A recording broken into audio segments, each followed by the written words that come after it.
gentilmente abra a palavra do Senhor no livro do Apocalipse, capítulo de número 2. Livro do Apocalipse, capítulo de número 2. Hoje nós vamos dar continuidade à nossa série de mensagens sob o título As 7 Igrejas do Apocalipse. Domingo passado nós aprendemos sobre a igreja de Éfeso. Hoje nós vamos mergulhar, aprender e sermos abençoados pela segunda carta de João, escrita ou direcionada à segunda igreja do Apocalipse, que é a igreja chamada Esmirna. Apocalipse, capítulo de número 2, versículos 8 até o 11. Diz assim a palavra do nosso Deus: E ao anjo da igreja que está em Esmirna escreve: Isto diz o primeiro e o último, que foi morto e reviveu. Eu sei as tuas obras, e tribulação e pobreza, mas tu és rico. E a blasfêmia dos que se dizem judeus e não são, mas são da sinagoga de Satanás. Nada temas das coisas que hás de padecer.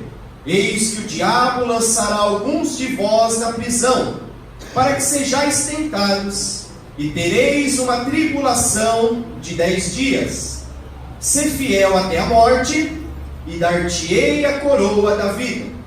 Quem tem ouvidos, ouça o que o Espírito diz às igrejas. O que vencer não receberá o dano da segunda morte. Amém? Vamos orar pela palavra do Senhor? Senhor meu Deus, que nesta manhã, como cantamos, não trouxemos nada, a não ser as nossas vidas, muitas das vezes vazias, muitas das vezes feridas, mas é o nosso melhor, o nosso coração para Ti. Por isso nesta manhã, ó Pai, que a Tua palavra venha como um bálsamo, a Tua palavra possa ser cura para nós, possa edificar, possa restaurar, que sejam palavras de bênção sobre a vida da igreja. Senhor, eu quero poder pregar na autoridade do Espírito Santo, quero poder pregar debaixo de uma unção essa que Isaías, se referindo a ela, disse que ela é a unção que quebra o jugo e tira o fardo, a unção que capacita, a unção que cura, a unção que liberta. A Tua palavra diz também no livro de Isaías que o Espírito do Senhor está sobre mim e me ungiu. E eu quero usar essa unção hoje para abençoar. Por isso, ó Deus, repreenda agora toda a dureza do coração do homem. Repreenda agora todo o coração duro e obstinado. E traz entendimento. Faz cair as escamas. Tira o véu. E, ó Deus, nos dá um coração de carne agora. Que a igreja possa ser abençoada pela palavra do Senhor, e queremos nada mais, nada menos que ouvir e nos alimentar da Tua santa palavra. É que nós oramos e agradecemos em nome de Jesus. Glória a Deus. As 7 igrejas do Apocalipse. Hoje trataremos da igreja de Esmirna. Como nós vimos semana passada, enquanto que a igreja de Éfeso ela ficou conhecida por ter sido a igreja que perdeu o seu primeiro amor, Esmirna, no entanto, ela é conhecida, ou ficou conhecida, por ser a igreja perseverante, a igreja resistente, a igreja que não ou nunca desistiu ao longo da sua caminhada. A igreja de Esmirna, ela vai ficar conhecida por ser a igreja que nunca cedeu, a igreja que foi fiel até a morte. Enquanto Éfeso perdeu o primeiro amor, nós temos uma igreja que nunca desistiu. Nós temos uma igreja que é o exemplo clássico da perseverança, e nós vamos ver isso ao longo da mensagem. Esmirna era uma importante cidade portuária da Ásia Menor. Devido à sua localização costeira, ela ficava às margens da praia. Um dos mais importantes portos se localizava na cidade de Esmirna. E por ela pela cidade de Esmirna, os grandes comerciantes, os navios que vinham da Europa, vinham da Índia, passavam e atracavam no porto de Esmirna. E por Esmirna ser uma cidade tão cheia de movimento, uma cidade voltada puramente ao comércio, Esmirna ela é considerada uma das cidades mais ricas e prósperas da Ásia Menor. Então nós estamos falando de uma cidade rica, estamos falando de uma cidade próspera, estamos falando de uma cidade onde o comércio, onde tudo girava em torno do comércio, e isso tornou aquela cidade muito rica e muito próspera. Porém, para um cristão morar na cidade de Esmirna era difícil. Por quê? Havia dois pontos negativos. Havia duas situações negativas na cidade de Esmirna que tornava aquela cidade difícil para um cristão morar. Quais são elas? Primeiro, o culto ao imperador era obrigatório. Os imperadores romanos lançaram um decreto, lançaram uma lei que era obrigatório adorar a imagem do imperador. O imperador deveria ser adorado, deveria ser reverenciado como Deus, ou como uma divindade naqueles dias. E você negar-se a adorar ao imperador era um crime terrível, passível até a pena de morte. Aquele que se negava a adorar ao imperador poderia ser julgado e condenado à morte pelos piores métodos de tortura romano daqueles dias. Então morar em Esmirna era estar debaixo de uma opressão, a qual o decreto, as leis obrigavam os seus moradores a prestar adoração e culto ao imperador romano. Segundo ponto negativo que havia na cidade de Esmirna: a cidade de Esmirna concentrava uma grande população judaica, um povo religioso, e era justamente os judeus que perseguiam a igreja de Jesus naqueles dias. Então, como era difícil morar em Esmirna? Se você acha que morar no Elba é difícil, vai e muda para Esmirna. O Elba é o paraíso comparado com Esmirna. Nós estamos falando de uma cidade cheia de opressão. Estamos falando de uma cidade, se você não presta adoração para o imperador, você é morto. Estamos falando de uma cidade que havia muitos judeus, e os judeus que deveriam ser os irmãos, que deveriam apoiar, eram os que mais perseguiam a igreja de Jesus naqueles dias. Quando nós fazemos uma análise das 7 igrejas do Apocalipse, nós podemos afirmar com clareza que das 7 igrejas, Esmirna é a mais perseguida. Esmirna é a mais sofredora. Nenhuma das outras 7 vai passar tanta luta como a igreja de Esmirna. É a igreja que enfrentou as mais duras dificuldades e oposições como igreja de Jesus nessa terra. Irmãos, não era fácil ser da igreja de Esmirna.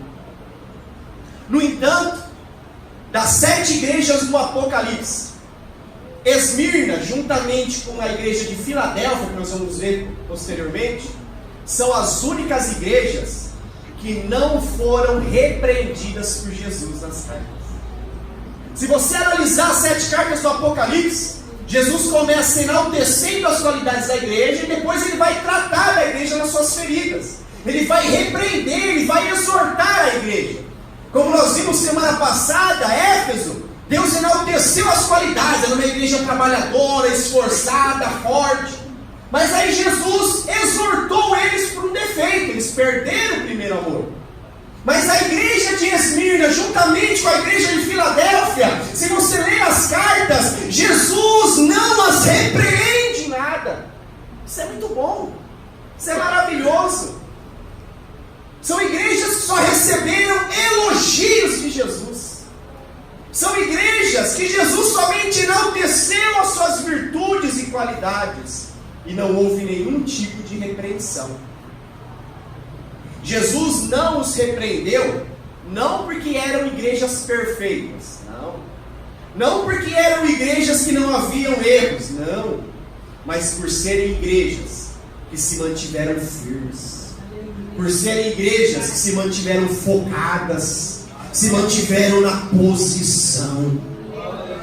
Quem se mantém firme, quem se mantém focado, quem se mantém na posição, Jesus reconhece o que você tem feito, Jesus enaltece as suas virtudes e não há repreensão. Quem anda direito não precisa ser repreendido. Esmirna, no grego, quer dizer mirra. A irmã falou de unguento aqui, né? Esmirna quer dizer mirra. E mirra era também um tipo, era uma especiaria muito importante naqueles dias. A mirra era uma resina, um óleo, extraído de uma árvore chamada camífora. E por ser muito rara, mas muito rara de se encontrar e difícil de se extrair essa resina, a mirra, ela era algo de muito valor. E segundo, e eu estudei isso aí, veio a calhar com o que foi dito hoje, a mirra, ela era até muito mais cara e muito mais difícil de ser acessível do que o próprio unguento. Se o unguento já era caro, a mirra, pouquíssimas pessoas tinham acesso a ela. Mas pouquíssimo.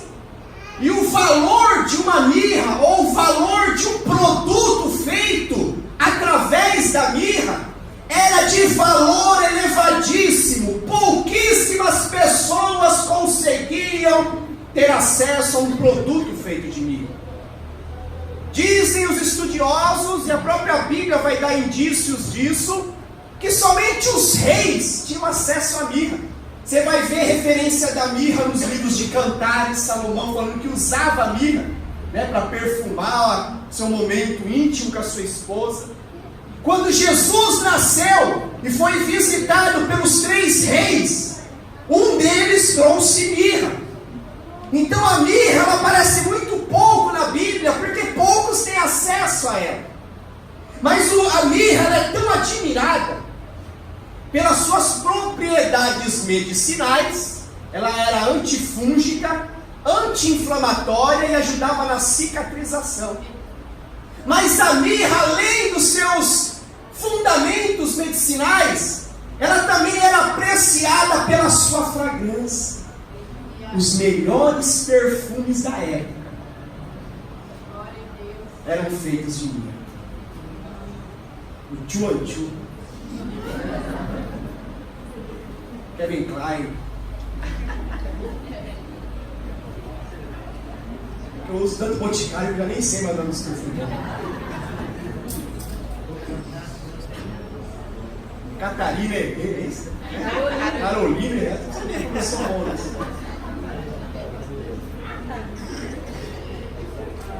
Os melhores perfumes eram feitos à base de mirra. Os cheiros, as fragrâncias mais caras dos tempos de Israel provinham da mirra. E o que eu aprendo com isso? Enquanto que Éfeso quer dizer a desejada, que a igreja de Jesus é a desejada do Senhor, ser Esmirna é ser a igreja perfumada. Ser Esmirna é ser a igreja que exala o bom perfume de Cristo. Paulo já dizia isso na segunda carta aos Coríntios, capítulo 2, versículo 14, versículo 15, que nós devemos exalar o bom perfume de Cristo Jesus. É o perfume da santidade, é o perfume da obediência, é o perfume do amor, é o perfume da misericórdia, é o perfume de Jesus Cristo no meio da igreja. É dar um bom testemunho, é ser a diferença. No mundo que cheira a morte, a igreja foi posta para exalar a vida.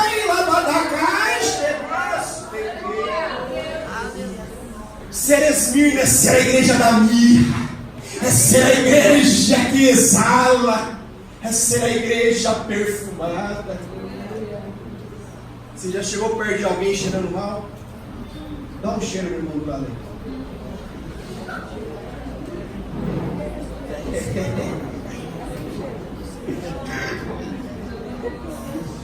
Mas não é nada mais prazeroso, não é nada mais agradável Não há nada mais receptível do que você se aproximar de alguém cheiroso, de alguém perfumado, de alguém que tomou banho. A igreja precisa exalar um bom perfume.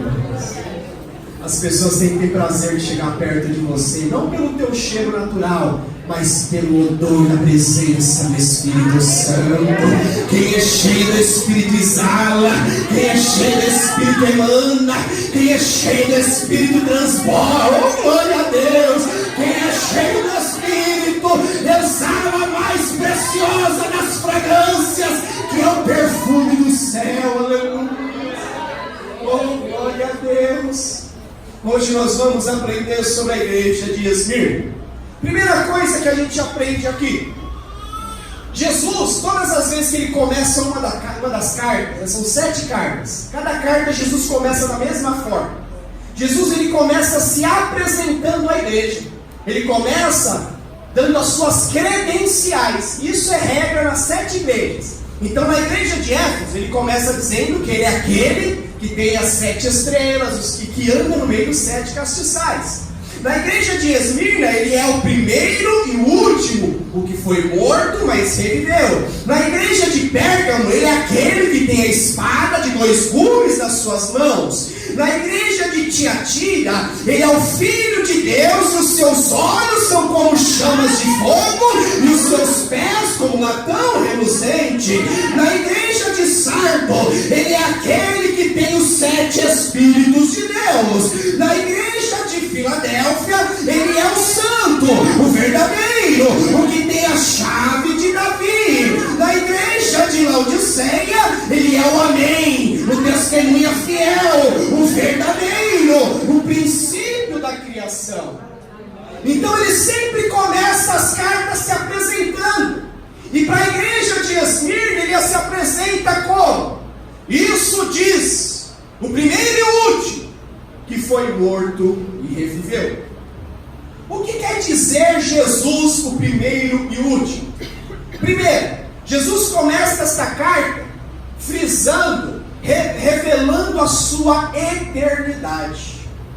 Quando ele diz eu sou o primeiro e o último, ele está dizendo eu sou eterno. Tudo no mundo é passageiro, ele é eterno. A minha e a tua passagem nessa terra é momentânea, ele é eterno.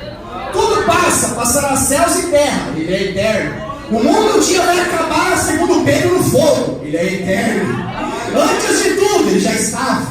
Depois de tudo, ele ainda estará. Ele é o primeiro, ele é o último, ele é eterno. Ele é o alfa e o ômega, o princípio e o fim. Ele é o A, ele é o Z. E alfa e ômega é a primeira letra do alfabeto grego e ômega a última letra. Ele é o A e o Z. Nós aonde estamos? Nós estamos no meio. Nós estamos no meio. Ele é o começo e ele é o fim. Nós estamos no meio. Jesus ele é o primeiro e o último no que diz respeito ao tempo e à importância. Por que ao tempo? Porque ele é antes de todas as coisas. Não existe um tempo antes de Deus. Não existe uma era antes de Deus. Ele é antes de todas as coisas. Tudo teve um início. Tudo teve um princípio.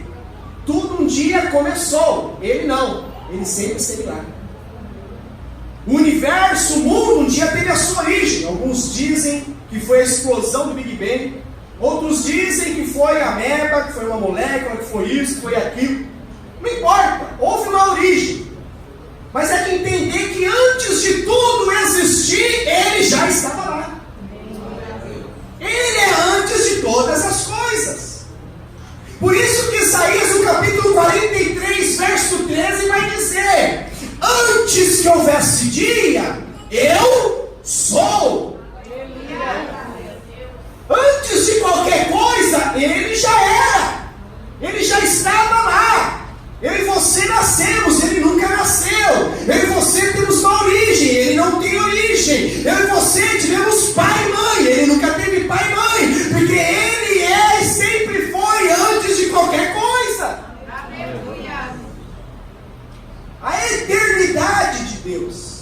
Deus não teve um começo, Ele sempre foi. É que a nossa mente não consegue entender isso tão profundo que é. Por isso que o Salmo de número 90, o Salmo escrito por Moisés, no versículo 2 diz: antes que os montes nascessem, ou que a terra e o mundo fosse formado, de eternidade em eternidade tu és Deus. Ele é antes de todas as coisas. João, no capítulo 1 do Evangelho, no versículo 1 ao versículo 3, ele vai dizer: no princípio era o verbo estava com Deus, o verbo era Deus, e ele estava no princípio com Deus. Todas as coisas foram feitas por ele, e sem ele nada do que foi feito se fez. É por isso que João, no capítulo 8, ele ainda vai dizer no versículo 58, e disse Jesus: antes que Abraão existisse, eu sou. Ele é Deus. Ele é antes de todas as coisas.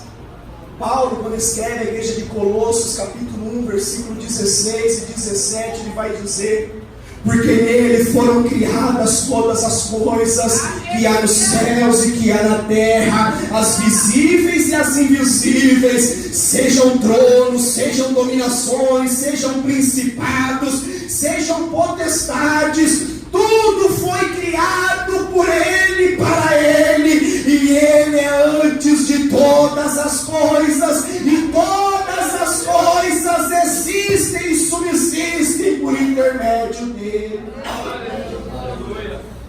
Ele é o primeiro e o último. Ele é o primeiro e o último no que diz respeito ao tempo, mas no que diz respeito também à importância. Por quê? Nada é mais importante que ele. Nada está acima dele. Nada tem maior relevância do que ele. Nada tem maior importância do que ele. Por isso que ele é o primeiro. Ele está acima de tudo e acima de todos. Ele é mais importante que o ouro, é mais importante que a prata, ele é mais importante que qualquer pedra preciosa, ele é mais importante até que o ar que nós respiramos, que o alimento que nos sustenta, ele é mais importante que teu pai, que a tua mãe, que teus filhos, ele é mais importante do que você mesmo, ele é mais importante do que tudo. Por isso que a Bíblia nos ensina para amar a Deus sobre todas as coisas. Em Lucas capítulo 10, versículo 27 diz: amarás o Senhor teu Deus de todo o teu coração, de toda a tua alma, de todas as tuas forças, de todo o teu entendimento. Ou seja, é amar a Deus em primeiro lugar, sobre todas as coisas. Nada pode ser mais importante do que Ele em nossas vidas. E aí, quando nós entendemos que Jesus é o primeiro e o último, nada mais importa. Se eu consigo compreender que Jesus é o primeiro e o último, todo o resto perde sentido. Nada mais importa. Meus problemas, Ele é o primeiro e o último. Meus problemas não importam mais. As minhas lutas, não importa mais. Ele é o primeiro e o último. As dificuldades que eu passo são irrelevantes, ele é o primeiro e o último. As dificuldades que você está enfrentando não importa mais, ele é o primeiro e é o último. Oh, glória a Deus! Quando nós começamos a compreender essas coisas, é mais fácil de caminhar em presença dele. Segundo, ele se apresenta como aquele que foi morto e reviveu. O que isso significa para mim e para você? Jesus morreu na cruz do Calvário. É fato histórico. Não é só algo descrito na Bíblia. Há comprovação disso. A história comprova essas coisas. Porém, ele não ficou ou não permaneceu morto. A Bíblia diz que ao terceiro dia, num domingo como esse que nós estamos agora, as mulheres foram ao túmulo com especiarias para ungir o seu corpo, mas quando chegaram lá tiveram a grande surpresa. A porta estava removida do túmulo. O túmulo estava vazio. E o anjo que sentado estava disse: procura um vivo entre os mortos. Ele está vivo, ele ressuscitou. Se a igreja hoje está aqui é porque ele está vivo. Se você acordou nesta manhã para vir participar da Santa Ceia, é porque ele ressuscitou. A cruz está vazia, o túmulo está vazio, a morte não pode contê-lo, e Jesus vive está. Ele está tão vivo que ele falou comigo esta manhã. Ele está tão vivo que ele está falando com você agora. Ele está tão vivo que ele está passeando no meio da igreja. Oh, glória a Deus. E quando a Bíblia diz que ele foi morto e reviveu, isso significa que ele venceu. Ele venceu não só a morte, mas venceu o inferno, venceu toda acusação que em nós havia por causa do pecado. Ele venceu. E se ele venceu, nós também vencemos. Por isso que Romanos 8,37 diz: mas em todas estas coisas somos mais, muito mais, infinitamente mais. Não, você não entendeu, grandiosamente mais. Não, mas muitas vezes mais que vencedores em Cristo Jesus. Aleluia! Oh, glória a Deus. Meu irmão, você não é só vencedor, você é mais. Você é muito mais. O que Deus tem na tua vida é maior. O que Deus tem na tua vida ainda vai, o melhor ainda está por vir. Você acha que isso vai te derrubar? Você acha que isso vai acabar com a tua vida? Você acha que esse é o teu fim? A Bíblia, o Senhor, o Espírito Santo está dizendo: você não é apenas um vencedor, não, porque vencedor qualquer um é. Você em Cristo Jesus, segura essa, você é mais que vencedor.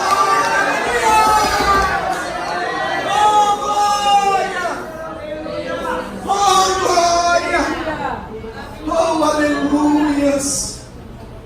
Por isso que Filipenses capítulo 4, versículo 13 diz: posso todas as coisas.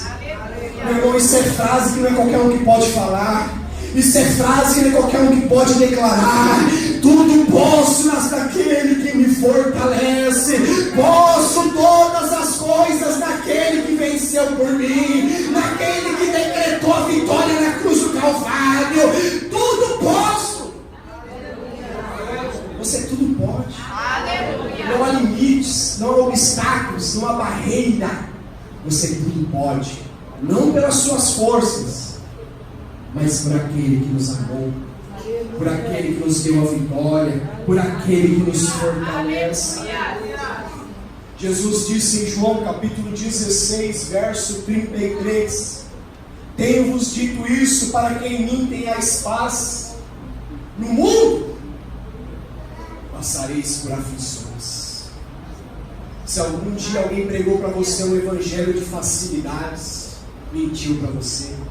Se algum dia alguém pregou um evangelho comodismo, mentiram para você. Se algum dia falaram para você de um evangelho tabajara, vem para Jesus, os teus problemas acabaram, mentiram para você. Te pregaram um evangelho de mar de rosas, enfeitado, mentiram para você. Porque o evangelho de Jesus, o caminho é estreito, a porta é apertada e poucos passarão por ela. Evangelho é renúncia, evangelho é luta, evangelho é tribulação, evangelho é adversidade, mas acima de tudo isso, o evangelho é vitória. Porque ele diz: no mundo passareis por aflições, vírgula. Glória a Deus pela vírgula, porque se fosse um ponto final, talvez estavam perdidos. No mundo passareis por aflições, vírgula. Tem de bom ânimo. Fala para o irmão, tem de bom ânimo. Tem de bom ânimo. Tem de bom ânimo. Tem de bom ânimo. Porque Jesus venceu o mundo. Aleluia! Se você quer dar glória a Deus aí. Oh, glória a Deus. Aleluia. Oh, glória. Foi morto, mas reviveu. Venceu. Nós vencemos com ele. Na primeira carta, do próprio João, primeira carta de João, capítulo 5, versículos 4 e 5, ele diz assim: porque todo que é nascido de Deus vence o mundo. E esta é a vitória que vence o mundo, a nossa fé. Quem é que vence o mundo, versículo 5? Senão aquele que crê em Jesus Cristo como Filho de Deus. Irmãos, nós vencemos o mundo através da nossa fé, crendo, acreditando. Quando a gente olha para o mundo, dá desânimo, porque parece que não vai melhorar, as coisas não têm solução lá fora não. Irmãos, é de mal a pior. Nós estamos vendo hoje no cenário, morte, massacre. Não, isso aí, Jesus já dizia que essas coisas iam acontecer. É de mal a pior. Mas a Bíblia nos garante que nós temos poder para vencer o mundo. E é através da nossa fé. Mantenha firme a tua fé. Não deixe que a tua fé se apague, não deixe que a tua fé se abale. Fique firme na fé. A Bíblia diz que pela fé estamos de pé. A Bíblia diz que a fé é um escudo que barra setas inflamadas. Vamos usar a nossa fé. O justo viverá pela fé. E vamos viver as grandes coisas do Senhor. Terceira coisa que nós estamos aprendendo de Esmirna. No versículo 9, Jesus vai começar a enaltecer as qualidades dessa igreja, mas de uma maneira diferente. Olha só as lutas que essa igreja passava. Vamos lá, versículo 9. Eu sei as tuas obras. Eu já disse que essa expressão aparece nas 7 cartas também, que mostra que Jesus conhece a gente muito bem. Eu sei as tuas obras. A tribulação, pobreza, ainda que seja rico, e a blasfêmia dos que se dizem judeus e não são, mas são da sinagoga de Satanás. A igreja de Esmirna é a igreja sofredora, é a igreja perseguida, é a igreja que sofria as piores formas de opressão naqueles dias. Como eu vos disse anteriormente, das 7 igrejas, Esmirna é a que mais tem lutas, é a que mais passa por dificuldades. Meu Deus, podia se chamar Jardiel para essa igreja, né? Igreja que sai da família do Jardiel, porque quanta luta a gente não passa, irmãos, né? Então note que Jesus fala de 3 armas, fala de 3 estratégias de Satanás para combater contra a igreja, que é a tribulação, a pobreza e a blasfêmia. Essa igreja sofria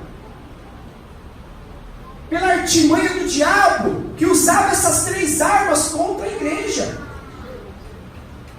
Vamos entender cada uma delas? Primeiro, a tribulação. A tribulação, a palavra tribulação, ela vem do grego thlipsis, que significa angústia, aflição, sofrimento, pressão causada pelas circunstâncias da vida. Quando a gente diz assim, estamos passando por uma tribulação, né? Eu estou dizendo que eu estou passando um momento de angústia, de sofrimento, de aflição, de pressão pelas circunstâncias que me cercam. Alguns estudiosos dizem que a palavra tribulação ela era muito usada pelos antigos navegantes, pelos antigos barqueiros, que quando em tempos de tempestades e ventos fortes, os navios eles eram lançados contra as rochas, eram lançados contra as encostas rochosas dos lugares onde eles passavam.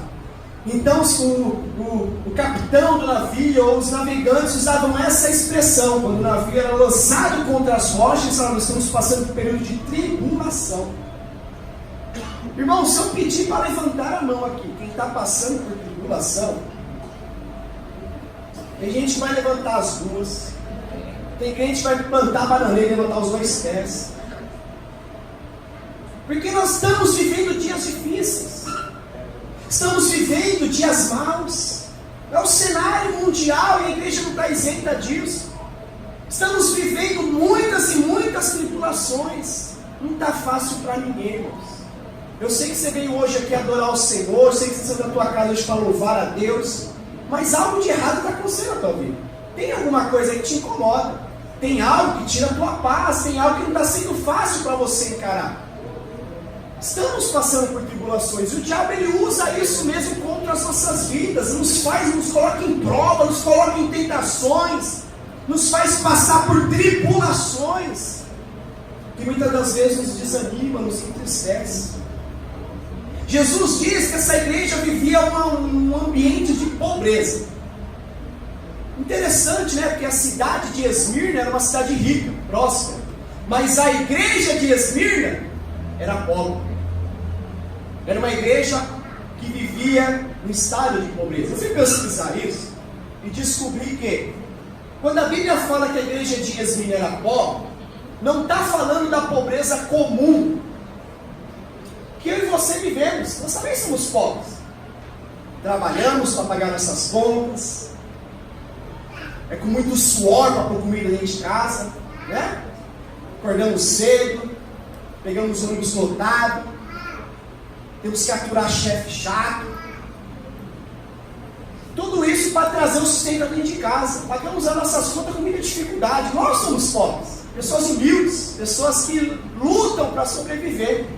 Mas essa pobreza que Deus está falando não é essa pobreza normal que nós vivemos. O texto está dizendo que aquela igreja vivia situações assim de miséria. Aquela igreja passava necessidade, o texto está dizendo. Faltava muitas das vezes o básico para eles. Porque para mim e para você o básico não falta. Mas para esta igreja o básico estava faltando. E eles eram pobres não porque não trabalhavam. Eles eram pobres devido à perseguição que eles sofriam. Alguns estudiosos dizem que muitos irmãos crentes da igreja de Esmirna tiveram suas propriedades e bens confiscados pelo governo romano. Ah, é crente? Tomava tudo que era deles, tomava suas casas, tomava seus bens, tomava suas propriedades.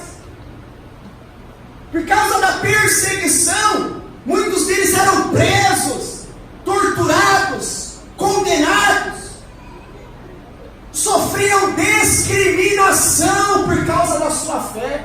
Eles eram privados de ter acesso àquilo que todos os demais tinham. Por isso era uma igreja que passava necessidade. Diferente de Éfeso, né, que era uma igreja próspera, cheia de estrutura. Esmirna é a igreja sem estrutura, pobre, humilde, passava necessidades. Mas o mais interessante de tudo, e é aí que é por isso que eu amo Jesus, irmãos. Por isso que eu amo o nosso Deus. O mais interessante de tudo é que Jesus fala assim: conheço a tua pobreza, ainda que és rico. Parece uma coisa tão contraditória, né? Parece um paradoxo isso aqui. É pobre, mas é rico. É rico, mas é pobre. Não dá para entender isso aí. Mas quando nós olhamos na ótica de Deus, a igreja de Esmirna era pobre do ponto de vista humano, do ponto de vista natural, do ponto de vista econômico, do ponto de vista financeiro. Eles eram pobres, mas eram ricos do ponto de vista espiritual. Porque o que determina a nossa riqueza não é o que temos de bens materiais, mas são os valores, são a ética, é o caráter, é a personalidade. O que dá riqueza ao homem é os valores morais e espirituais. Os crentes de Esmirna não tinham um real no bolso. Os crentes de Esmirna, se virasse de cabeça para baixo, não caía nem clipes. Os crentes de Esmirna, quando abria o bolso, não tinha nem escorpião, porque o escorpião morreu de fome. Mas eram ricos porque oravam, eram ricos porque liam a palavra, eram ricos porque tinham fé, tinham amor, perseverança.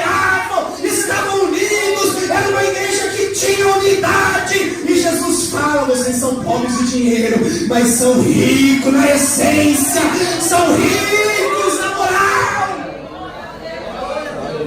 Eram crentes de caráter, eram crentes sérios.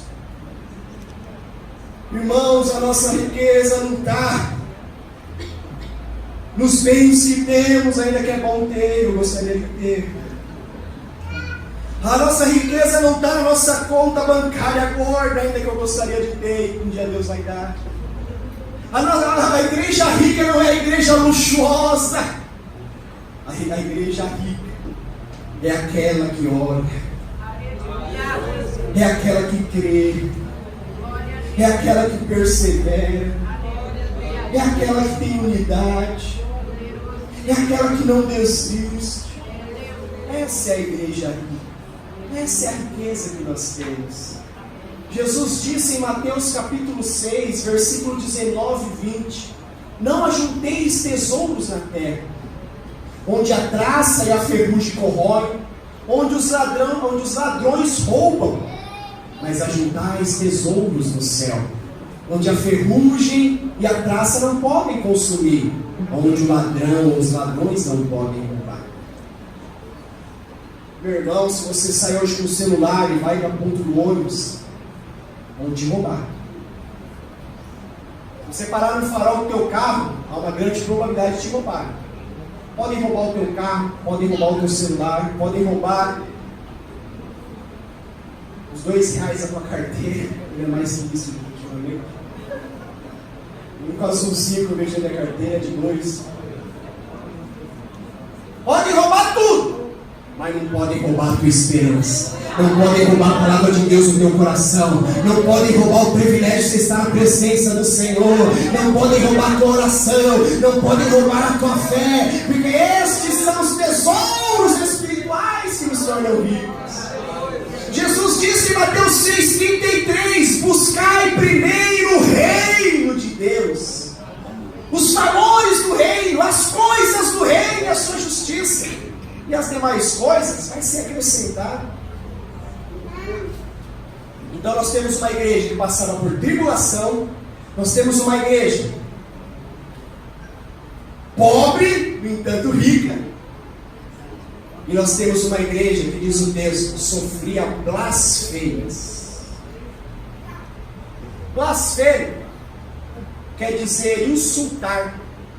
Blasfemar é o mesmo que insultar, é o mesmo que ofender, é o mesmo que denegrir com palavras. Blasfêmia é difamação. O que é difamação? É quando alguém, através de mentiras, distorções e falso testemunho, mancha a honra e a moral de alguém. A igreja de Esmirna era uma igreja mal falada, mas não porque eles eram maus, não porque havia motivo para ser mal falada, mas as pessoas difamavam a igreja. Era uma igreja séria, porém difamada. As pessoas mentiam, levantavam falsos testemunhos contra a igreja de Esmirna. A Bíblia diz que eles sofriam blasfêmias, difamação. Irmão, como é que...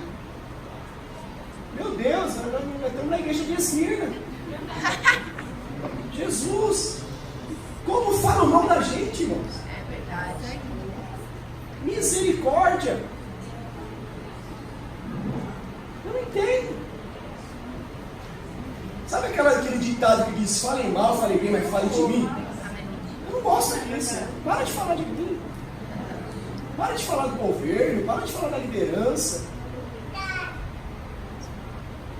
A igreja de Esmirna era uma igreja difamada, irmãos. Falavam mal da igreja. Os pastores de Esmirna eram mentirosos. Os pastores de Esmirna lá amaldiçoam todo mundo. Os pastores de Esmirna expulsam a crente da igreja.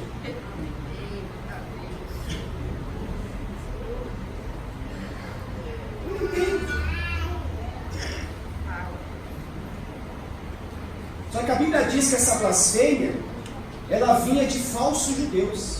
Eita Deus. Porque o judeu verdadeiro não fala mal de ninguém. Aleluia. O judeu verdadeiro não é aquele que é judeu na carne, mas é aquele judeu no espírito. Os falsos, que se diziam crente, mas não são crente coisa nenhuma. E Jesus chama eles dos da sinagoga de Satanás. Sabe o que quer dizer sinagoga de Satanás? Falsos crentes usados pelo diabo. Isso eu estou falando, é a Bíblia, hein? Não vai sair por aí falando que eu estou amaldiçoando. É a Bíblia que está falando aqui, ó. São da sinagoga de Satanás. Sabe o que é uma sinagoga? É uma igreja. Quer dizer que tem duas igrejas dentro de uma. Uma só a igreja verdadeira e outros são da igreja de Satanás. Usados para difamar. Só a misericórdia. Só o sangue do Cordeiro. Só que Jesus já nos alertava, né? Ele já falava que os falsos profetas surgiriam. Toma cuidado com os falsos profetas, viu? Ele já alertava dos lobos vestidos de ovelhas, que infiltrariam no meio do rebanho para inflamar o coração de Deus. Ele já falava isso. Não é novidade para nós. Sabe uma coisa que eu aprendi ao longo desses anos de caminhada com Deus? Vai aqui um conselho para a igreja. Aprenda a ouvir os dois lados. Aleluia, aleluia. Tem gente ouvindo um lado só. E aí nós pastores estamos saindo como mentirosos, como amaldiçoadores, como isso, como aquilo. Ouça os dois lados. Senta com a gente, vem conversar. Deixa a gente abrir o coração para você. Irmãos, quantas vezes nós, os pastores, tivemos 5 minutos com uma ovelha, tivemos 10 minutos, pode falar, filho, fala aí. Só que o dia que você sentar com nós, guarde 1 hora, porque vai ser pouco. Porque vai ter muito para falar. Ouça os dois lados. A igreja de Esmina era uma igreja que era blasfemada, falavam mal dela. E sabe o que sustenta a mentira? Segura essa agora, vai. Eita Deus. Sabe o que sustenta a mentira? É ter pessoas que acreditam nela. É ter pessoas que dão ouvido a ela. É ter pessoas que dão crédito a ela. Porque se não tem ninguém para dar crédito, a mentira não aguenta. A mentira não permanece. Mas se tem quem dá crédito, a mentira ganha força. Se tem alguém para ouvir, a mentira ganha força. Não por muito tempo, porque a verdade sempre vem à tona. Outro problema dessa, outra dificuldade, versículo de número 10. Não temas das coisas que há de padecer. Ou seja, Jesus está falando para você não temer as coisas que vai ter que passar. A Bíblia está dizendo, não temas as coisas que vai ter que passar. Não tenha medo do que você está passando ou do que você ainda vai passar, o Senhor está falando. Não tenha medo, confie no Senhor, descansa nele, creia nele. Não tenha medo não. Não tenha medo do que você vai ter que passar. Olha o que eu aprendo aqui. Primeiro, tem coisas que a gente vai ter que passar. Não tem jeito, faz parte do percurso. Não queríamos ter que passar. A nossa oração é aquela de Jesus, se possível, passa de escadas. Mas tem coisa, tá afirmando, né? Tem coisa que você tem que passar. Não tem jeito. Você querendo ou não, tem coisas que Deus colocou no trajeto. Deus fez o que fizesse parte do percurso. Isaías diz: os pensamentos de Deus são mais elevados que nós. Os caminhos de Deus são muito mais altos. A gente não compreende o porquê. A gente questiona, mas por que eu estou passando por isso? Por que Deus permite essas coisas? Faz parte do processo. Faz parte da trajetória. Porém, tem um propósito. A Bíblia diz que tudo coopera para o nosso bem. Mesmo sem entender o porquê está passando, mesmo sem entender o porquê Deus permitiu você passar, A verdade é uma só. Nós temos que passar. E por que temos que passar, pastor? Responde essa para mim. Por que nós temos que passar? Se há um propósito, que propósito é esse? Aqui. Primeiro, existem lições que a gente só aprende passando por algo. Tem lição que você aprende na escola, pelo menos deveria. Tem lição que você aprende na pregação. Tem lição que você aprende estudando. Mas existem lições que você só aprende com a vida. Existem lições que nenhum outro professor pode te ensinar, senão as lutas que passamos. Só quem passou por algo pode dizer: eu sei o que é isso. Irmãos, tem coisa que eu posso falar porque me contaram. Tem coisas que eu posso falar porque alguém me disse como é que é, mas eu nunca passei. Eu não sei o que é estar em coma, nunca tive em coma na minha vida. Eu não sei o que é um câncer, nunca tive um câncer. Não sei o que é uma traição, graças a Deus nunca fui traído nem traí ninguém. Não sei o que é perder um filho, nunca perdi um filho. Espero nunca perder, meus filhos vão me enterrar, para a glória de Deus. Uma coisa é você falar, que você tem noção que alguém passou. Outra coisa é você dizer: eu passei, eu sei o que eu estou falando. Tem lições na vida, irmãos, que nós só vamos aprender passando. Outro motivo do porquê a gente tem que passar pelas coisas. Os problemas nos aproximam de Deus. Aleluia. E essa é uma verdade, hein? Aquela expressão, se não vem por amor, vem pela dor, não é bíblico. Não tem versículo disso aqui não. Mas é uma verdade.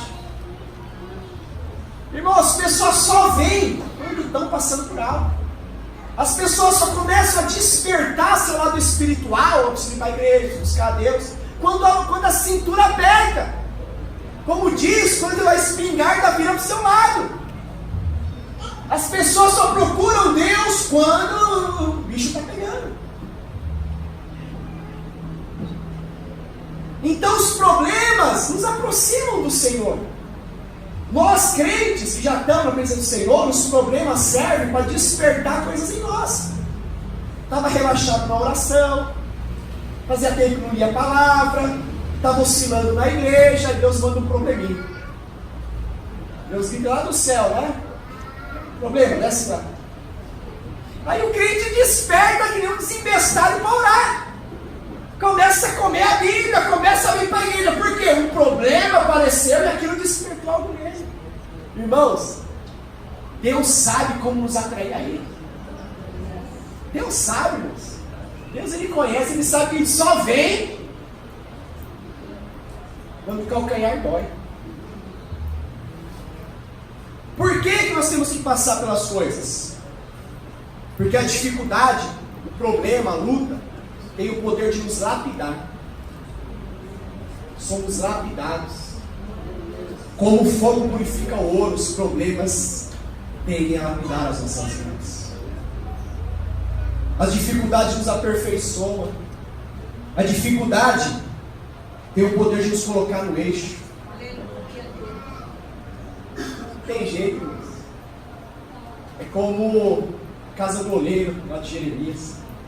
Deus primeiro quebra, amassa, retorce, chuta, joga no chão, aí depois Ele faz de novo. É assim comigo e com você. Outra, por que nós temos que passar pelas situações da vida? Porque elas nos tornam mais fortes e resistentes. Sabe como o nosso organismo ganha resistência e força? Quando ela se depara com um agente causador de dano. Por que a gente toma vacina? O que é a vacina? A vacina é lá um vírus, né? Inativo ou adormecido, que seja, que é injetado no teu organismo. Ele é inativo, ele não está em ação, mas ele é injetado no teu organismo. O teu organismo reconhece ele, percebe, mas o teu organismo não sabe que ele está dormindo só. E logo identifica ele e vai atacar, produz anticorpos. E a partir de então você passa a ser imune, você passa a ser resistente àquilo. A cada gripe que você pega, o teu organismo ganha resistência.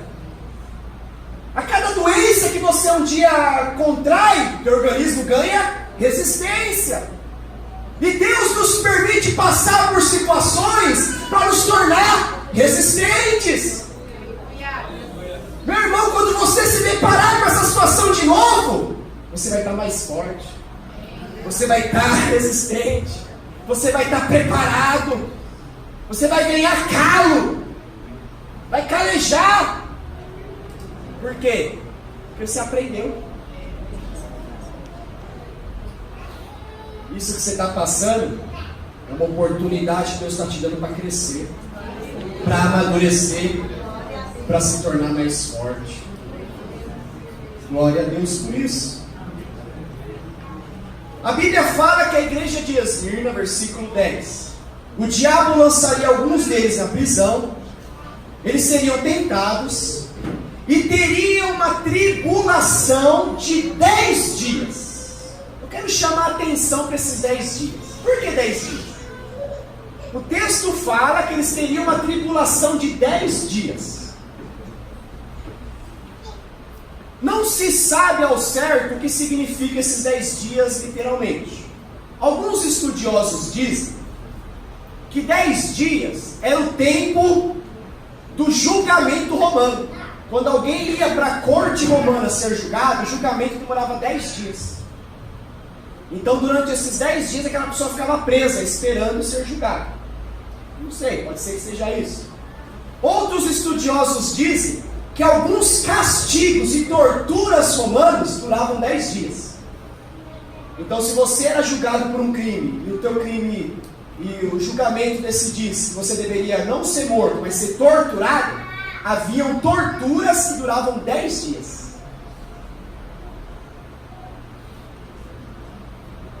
Imagina o que é isso. 10 dias assistindo, né? Assistindo Ratinho.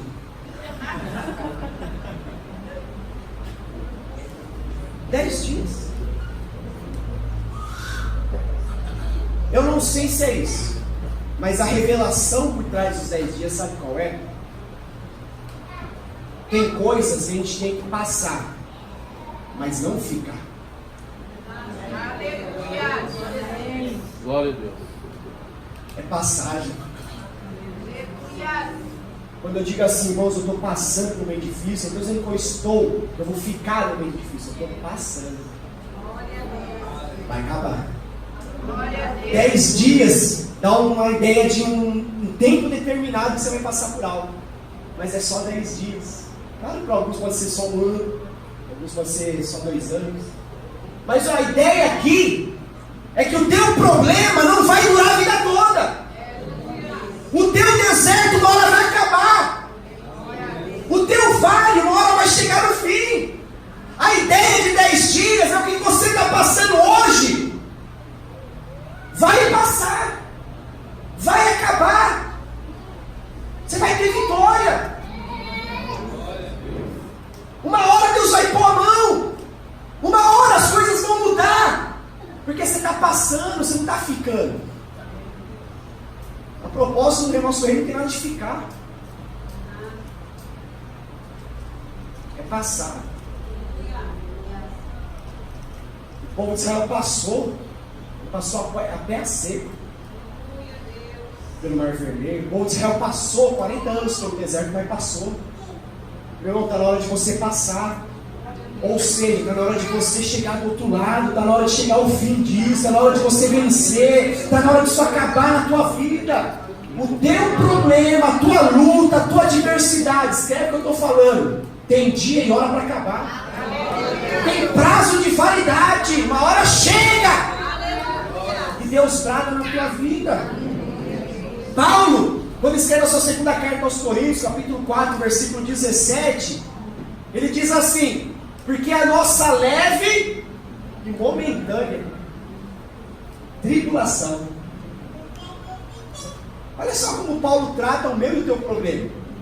Sabe esse problema que está passando para você, parece o fim do mundo? Fala, eu vou morrer. Paulo está dizendo assim, ó, ela é leve e momentânea. Ela é leve por quê? Porque você aguenta. E aí a gente faz aquelas orações, né? Diante de Deus. Senhor, eu não aguento mais. Eu vou morrer. Cheguei no meu limite. Não, Paulo está falando, ela é leve, você aguenta. Se Deus te deu, você aguenta. Se Deus permitiu, você suporta. Como dizem por aí, Deus não dá uma cruz que você não possa carregar, meu irmão. A Bíblia diz que Ele não dá em nós tentações que não podemos suportar. Meu irmão, por pior que seja o que você está passando, está no teu limite. Está na medida que você pode carregar. Ela é leve. E ela é momentânea. É passageira, vai acabar, vai passar e vai produzir um peso de glória sobre a tua vida. É só esperar, ter paciência. Uma hora acaba. Continua aqui, ó. Ser fiel até a morte e dar-te-ei a coroa da vida. Aleluia. Não desista, meu irmão. Não desanime. Não pare. Não volte atrás. Persevere. Continue. O Espírito Santo está falando com a igreja hoje. O Espírito Santo está falando comigo. Creia. Põe a tua fé em ação. Ore. Busque, clame, põe a boca no pó, se humilhe, jejue, ser fiel até a morte. Meu irmão, essa é a característica de Esmirna. Passou por tudo que estava passando e foi fiel até a morte. Meu Deus! Irmãos, quem é fiel até a morte prevalece. Permanece. Quem é fiel até a morte vai até o fim. Fica de pé. Eu estava pesquisando na internet sobre essas 7 igrejas do Apocalipse, como elas estão hoje. Como elas estão hoje, nos dias de hoje. E todas as 7 não existem mais. Elas foram destruídas pelo tempo, por guerras, por um monte de coisa. As cidades, né, de Esmirna, Éfeso, ainda existem, né, com outros nomes. Tá lá na Turquia, você consegue visitar elas. Todas elas só são montou, entulho. Quando você vai visitar cada uma dessas igrejas hoje, lá na Turquia, só sobrou fragmentos, pedaços da igreja. Mas das 7 igrejas, apenas uma é a que ainda conserva a maior parte do templo. Apenas uma delas é ainda que conserva uma parte íntegra, que são as colunas. Se você for visitar essa igreja, que é a única que sobrou, é a única que ainda tem bastante coisa de pé. E principalmente as colunas que sustentavam a igreja estão de pé ainda hoje. É a única. Todas as outras só tem montoro.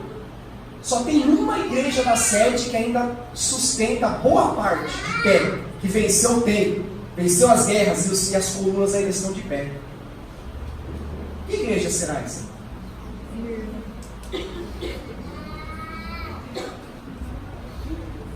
Aleluia. Aleluia. Glória a Deus. Qual igreja ainda está de pé? Glória a Deus. Quem persevera. Se você visitar a igreja de Esmirna hoje, você vai ver as colunas de pé. Aleluia. Porque aquele que é de Deus prevalece. Aleluia. Aquele que for fiel até o fim, meu irmão, vai ficar de pé. Oh, venceu o tempo, venceu as guerras, venceu imperadores, as colunas estão de pé, para a glória do Senhor. Igreja do Jardim Elba, passe pelo que tiver que passar, mas nós vamos ficar de pé. Aleluia!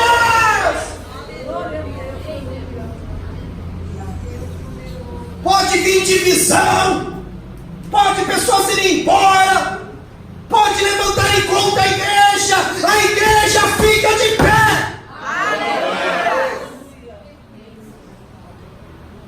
Aleluia.